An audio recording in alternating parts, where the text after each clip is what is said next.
खुलुमबाय Bodoland इंखं television studio आं ललिता गयारि दिनै फुंबिलिनि गाहाय रादाबफ्राव दं। क'क्राझार जिल्ला खुंथाया सा 94 बैसोगोरा आरो मेलेमजिबिमोननो न'खर थांनानै थफ्ला रानदों। बङाइगाव पुलिसआ आरोबाव सासे जेहादी हमदों। सनितपुराव मैदेरनि गाग्लोबनायजों सासेनि जिउ खहा। नगाव पुलिसआ सासे ड्राग्स फालांगिरिखौ एनकाउन्टार खालामदों।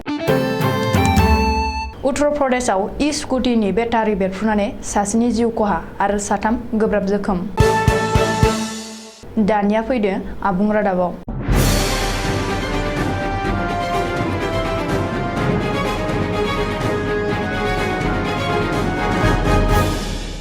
गिबि मन्त्री डक्टर हिमन्त बिश्व शर्मानि बिथोन बायदियै क'क्राझार जिल्लानि जिल्ला खुंथाया सनिबारखालि न'खर थांनानै गासै सा 94 बैसोगोरा आरो मेलेमजिबिमोननो बोसोर गोदाननि थफ्ला राननानै हैदों। क'क्राझार जिल्लानि एडिशनेल डिसि सैनेल दासनि दैदेननायाव बे हाबाफारिखौ मावफुंदों होननानै शिलंआव फोरमायदों। पद्मश्री डक्टर मंगलसिं हाज'वारि, पद्मश्री डक्टर कामेश्वर ब्रह्म, गागि लिरगिरि बिबेकानन्द नार्जारिमोनाबो बे थफ्लाखौ न'आव राननानै हैदों।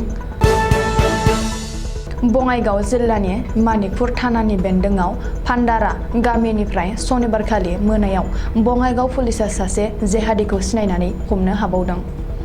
हमजानाय जेहादीनि मुंखौ सैद आहमेद होननानै पुलिसआ सिनायथि होदों। बङाइगाव जिल्लानि एसपि स्वप्निल देखाया खौरांगिरि मेल खुंनानै बे बाथ्राखौ मिथिहोदों आरो सिगाङाव हमदांनाय जेहादी इमरान हुसैननि सिमान लामायाव पुलिसआ सैद आहमेदखौ एरेस्ट खालामनानै लाबोदों होनना मिथिहोदों।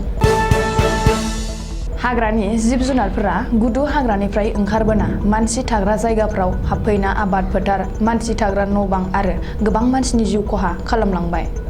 मख'जाथावदि सनितपुरनि परसला आमगुरि ओनसोलाव अरां माहारियारि हाग्रामानिफ्राय फालोसो मैदेर हानजाया ओंखारबोनानै न' सिङाव उन्दुना थानाय रबि मार्जिननि न'-बांफोरखौ गाफाय-गुफाय खालामनानै उन्दुनानै थानाय रबि मार्जिनखौबो न' सिंनिफ्राय खारग'नो हायैनि न' सिङावनो मैदेरजों गाथारजाना थैनांदों। ओनसोलनि सुबुंफ्रा बुंथिनाय बादिब्ला जाथायनि उनाव हाग्रा बिफाननो खौरां हरनानै ओनसोलनि रायजो राजाफोरजों लोगोसे हाग्रा बिफाननि मावसुमाफोरा फैनानै उदखार खालामफैनाय मैदेर हानजाखौ अरां माहारियारि हाग्रा फारसे होहरफिनो। दायो मैदेरजों गाथारजानाय रबि मार्जिनखौ पस्टमर्टेमनि थाखाय तेजपुर देहा फाहामसालियाव थिसनथाय हरो। आसामाव सान-हर आसाम पुलिसनि गोख्रों सन्दाननायखौबो गियाल'ना नेवसिनानै माखासे गिनो रोङै फालांगिरिफोरा सान-हर फालांगि खालामबाय थादों।